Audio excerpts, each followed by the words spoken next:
allons commencer cette dernière journée du Forum mondial des territoires positifs avec un mot de bienvenue de la directrice générale du Forum, et c'est Audrey Tcherkov. Audrey, s'il vous plaît.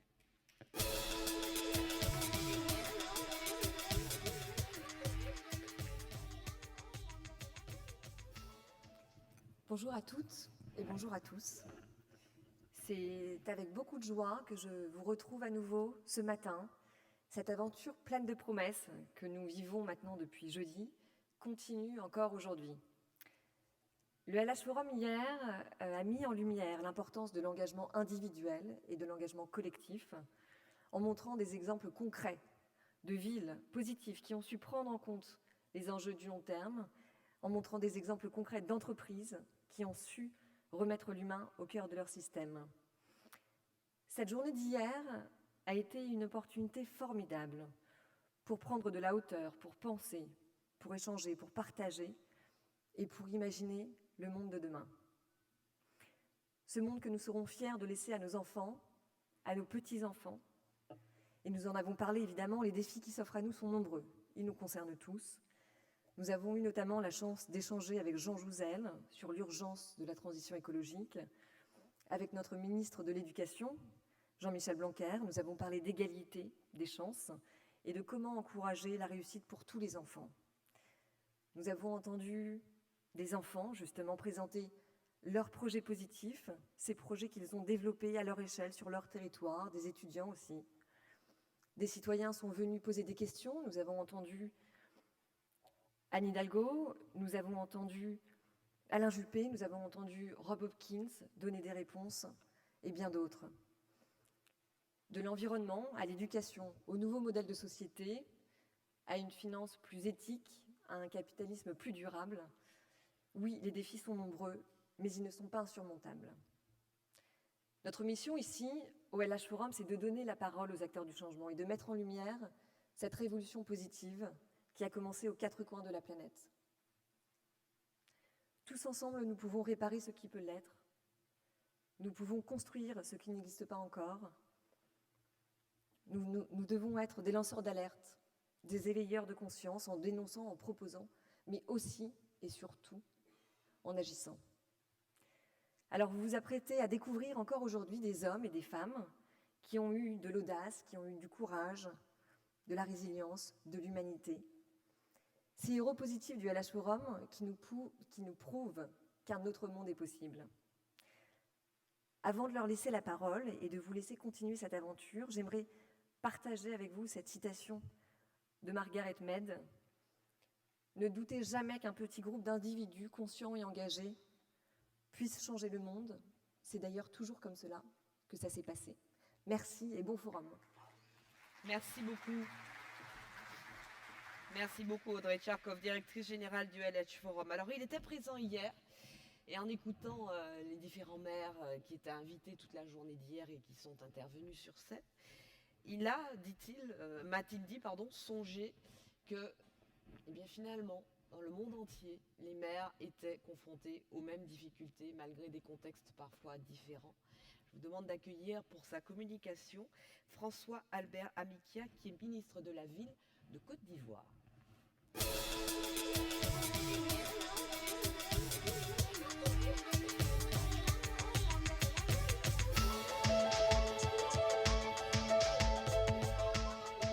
C'est à vous, monsieur le ministre.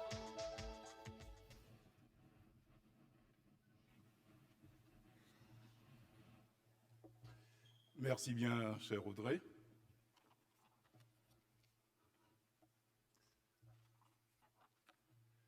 Mesdames et messieurs, chers amis de la communauté des villes et territoires positifs, distingués invités, mesdames et messieurs, je viens d'Abidjan, de la Côte d'Ivoire, du pays de Félix Houphouët-Boigny. Et le président Félix Houphouët-Boigny entretenait des liens particuliers avec le président Jacques Chirac. Je voudrais, avant de présenter ma communication, m'associer au deuil qui frappe la nation française et dire les condoléances du peuple frère de Côte d'Ivoire. Mesdames et messieurs, permettez-moi de vous saluer, de saluer cette auguste assemblée que vous constituez et les valeurs de solidarité qui déterminent votre présence à cette 8e édition du LH, Forum mondial des villes et territoires positifs. Ma profonde gratitude s'exprime plus particulièrement à mon cher ami Jacques Attali, qui m'a personnellement invité à cet incontournable rendez-vous du donner et du recevoir de territoires engagés vers le développement durable, vers le développement holistique des villes et des centres urbains. Monsieur le Président de la Fondation Positive Planète, je sais qu'il est dans les coulisses, merci pour cet engagement et l'ensemble des initiatives que vous portez si bien avec l'ensemble de la communauté des territoires positifs. Pardon. La ville du Havre, que nous découvrons avec beaucoup de bonheur, voudra bien également, à travers M. Jean-Baptiste Gastine, son maire, recevoir également notre reconnaissance. Mesdames et messieurs, chers invités, il y a quelques mois, le ministère de la Ville que j'ai l'honneur de diriger a organisé un séminaire international sur la formulation de la politique nationale de la ville autour du thème suivant: construire ensemble les villes ivoiriennes durables de demain.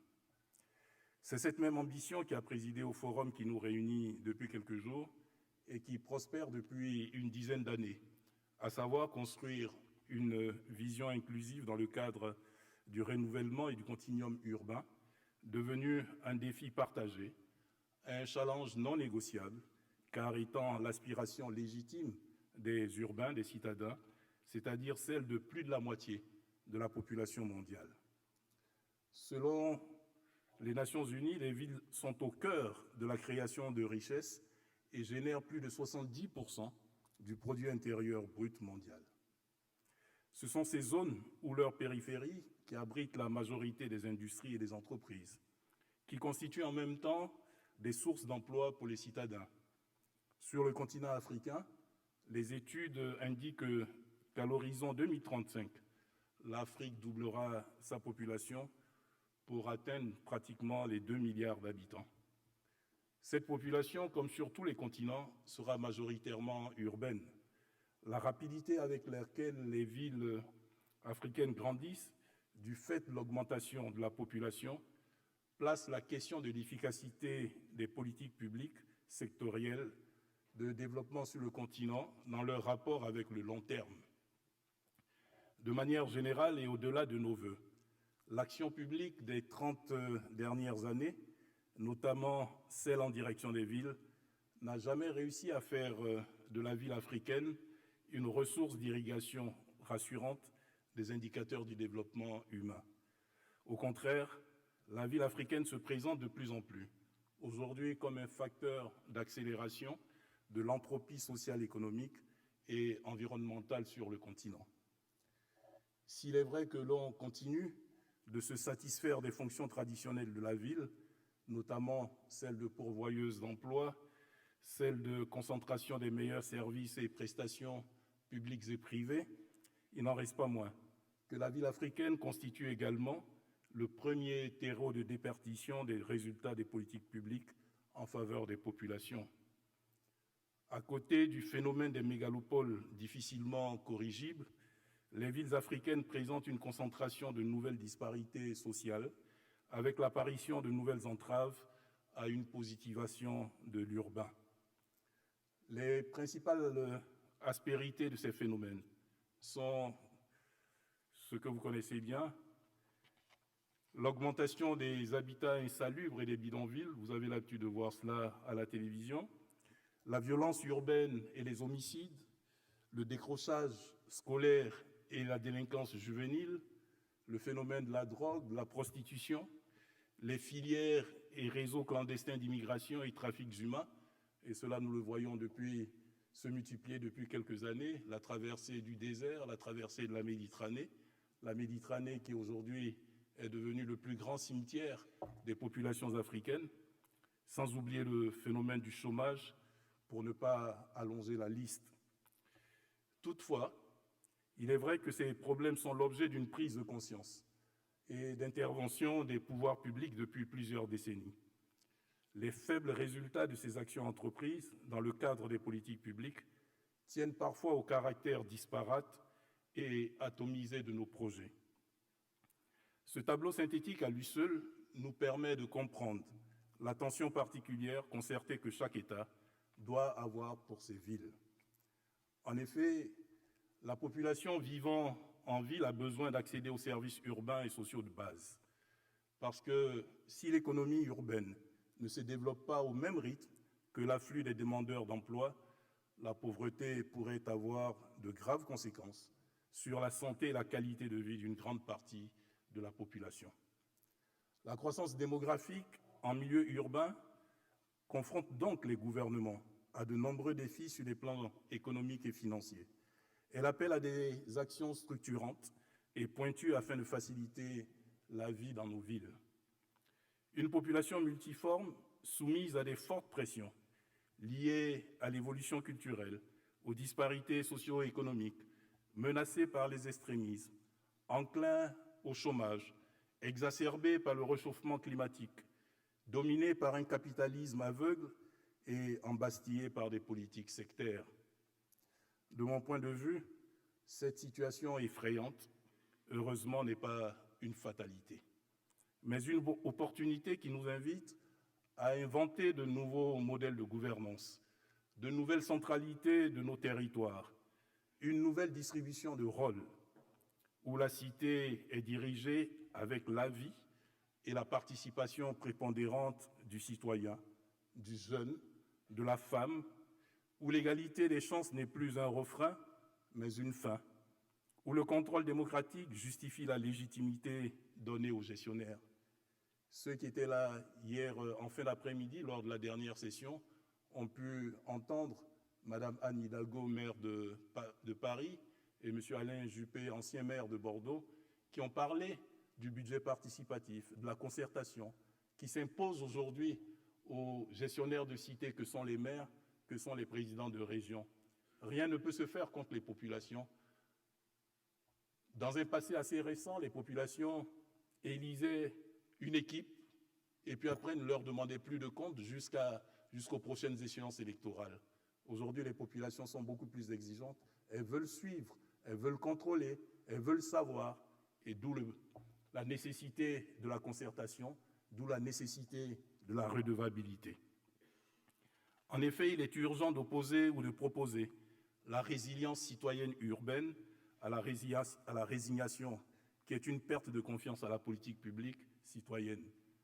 Madame Audrey Pulvar demandait aux participants, à la vue et au constat qu'une partie des maires ici en France ne souhaitaient pas se représenter aux prochaines élections. On pensait plutôt qu'il y avait un problème de confiance entre les élus et leur population, mais je pense qu'il est plutôt question d'un problème de confiance entre les institutions que gère l'administration municipale qu'une perte de confiance entre les élus et les populations. Se posent alors à chacune et chacun d'entre nous les interrogations suivantes. Que faire? Quand faire? Comment faire? Ou comment agir pour une transformation positive de nos territoires? Et j'utilise Essiant le mot positif, parce que je sais que ce mot est très cher à mon ami Jacques Attali, qui me demandait hier dans nos discussions comment faire pour transformer le ministère de la Ville en Côte d'Ivoire en ministère de la Ville positive en Côte d'Ivoire. Et je crois que c'est l'objectif que nous visons tous, une économie positive, une société positive, une ville positive, parce que c'est ça qui nous permet de répondre aux attentes de nos populations. Car il n'y a pas de solution miracle, mais il y a le miracle des petites et grandes solutions. Notre forum, ce rassemblement labellisé et tourné vers des solutions partagées, éprouvées ailleurs et attendues ici, suspectées ici et enviées ailleurs, est une réponse pragmatique, celle du réfléchir ensemble, apprendre ensemble et agir ensemble, à l'échelle la plus proche des citoyens, c'est-à-dire l'échelle du territoire. C'est chacun et chacune d'entre nous qui doit en être l'acteur, l'initiateur, l'avocat, L'exemple est le gardien du temple des valeurs du territoire positif, c'est-à-dire le territoire de l'innovation, de l'inclusion, de la participation pour la transformation. En effet, la problématique de l'urbanité, en ce qui concerne les villes africaines, me paraît tourner vers une demande intégrale d'urbanité. La population vivant en ville et celle qui bientôt sera citadine n'a pas besoin de services préférentiels de ville. Le besoin d'urbanité est un ensemble de droits intégraux de ville. Le citoyen de la ville a à la fois besoin de se loger décemment, d'accéder à des emplois stables et bien rémunérés, de se déplacer quotidiennement dans des conditions idoines et efficaces, de vivre en pleine santé dans un environnement sain, sécurisé, d'accéder au divertissement de tout âge, de jouir du numérique, d'être consulté et à jour de la reddition des comptes des gestionnaires de cité. Et c'est ce que je disais, l'essentiel de la dernière session d'hier a tourné autour de ces principes. Pourtant, l'agenda politique et les choix stratégiques et contraintes budgétaires obligent la mesure et l'échelle des priorités.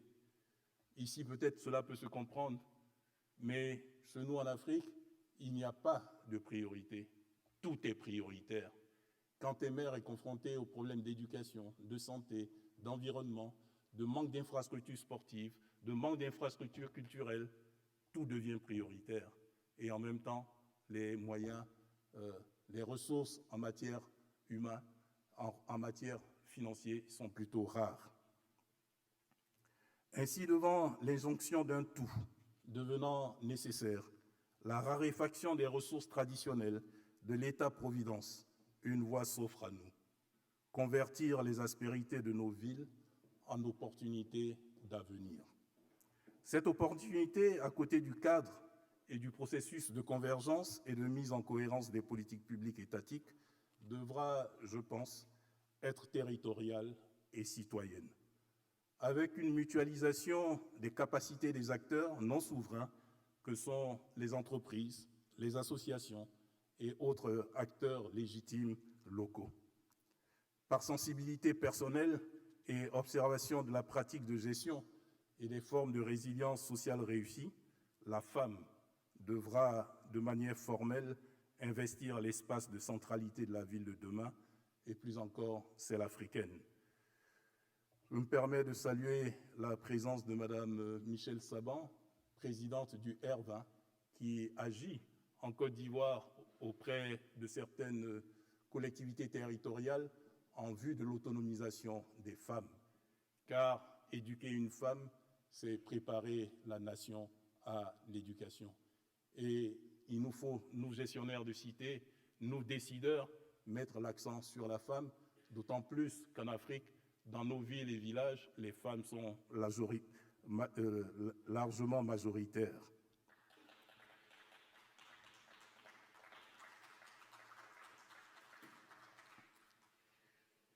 Cette ville dont je parle devra être également apprenante et circulante pour ces personnes, ces biens et surtout ces savoirs et les savoirs d'ailleurs. Le boom du numérique sur le continent nous engage à cette espérance, notamment à l'endroit des jeunes qui ne cessent de nous surprendre quant à leur savoir-faire et leur intérêt pour la toile. Je ne parle pas des cybercriminels qui mettent leur intelligence au service du mauvais, mais je parle de tous ces jeunes qui utilisent la toile pour combler le fossé qui nous sépare des nations industrialisées, des nations développées. La Côte d'Ivoire, mon pays, c'est 23 millions d'habitants. Mais aujourd'hui, en Côte d'Ivoire, nous avons plus de 25 millions de smartphones, de téléphones portables qui circulent avec une forte partie de la population abonnée à Internet. Même dans les villages où nous avons des populations qui ne sont pas alphabétisées, chacun a son portable. C'est pour vous dire aujourd'hui le rôle du numérique et l'utilisation qu'on peut en faire. Aujourd'hui, dans les villes ivoiriennes, Yamoussoukro, Bouaké, Abidjan, La Poste est pratiquement en déclin parce qu'on ne fait plus de mandats. Aujourd'hui, c'est le monnaie orange. Avec votre smartphone, vous faites des envois, vous recevez. Les ponts à péage dans la ville d'Abidjan sont automatisés, sont digitalisés. L'administration est en train de se dématérialiser. Le numérique aujourd'hui doit permettre à nos villes de connaître un développement qui permettra de répondre aux attentes des populations. Enfin, je voudrais partager des chantiers qui me sont chers dans le contexte de nos villes, notamment la création de clubs-villes et territoires positifs. Dans nos différents pays, avec la mutualisation de l'action des acteurs locaux. Je voudrais citer l'adoption d'une charte de convergence économique et de solidarité urbaine comme plateforme de cadrage des enjeux de la révolution urbaine dans nos pays. Je voudrais enfin parler de l'organisation de forums relais permettant d'assurer le partage des pratiques, des opportunités de synergie et de co-construction de la ville positive urbaine dans une approche régionale. Chers participants, honorables invités, voilà notre contribution. Voilà ma contribution à la consolidation des villes et territoires positifs de demain, notre idéal commun et le défi qui est le nôtre à nous tous. J'espère avoir répondu aux attentes des organisateurs et apporté ma modeste contribution à cette 8e édition dans l'attente de la prochaine. LH.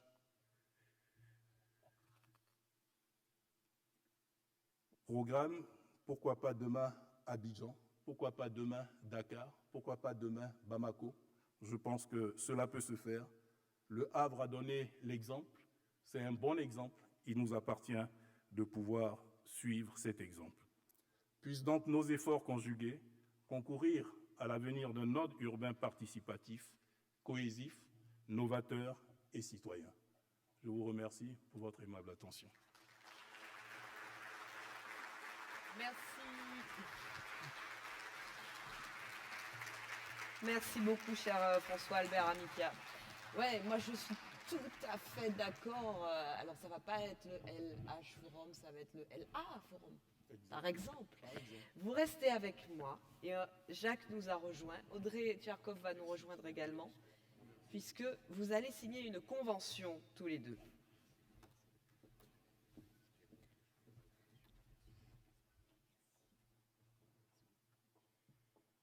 Je remercie le ministre pour son merveilleux discours qui vraiment constitue une base de travail, un plan vraiment d'action à la fois pour son ministère et pour l'ensemble des villes et des pays que nous allons essayer d'aider de la même façon.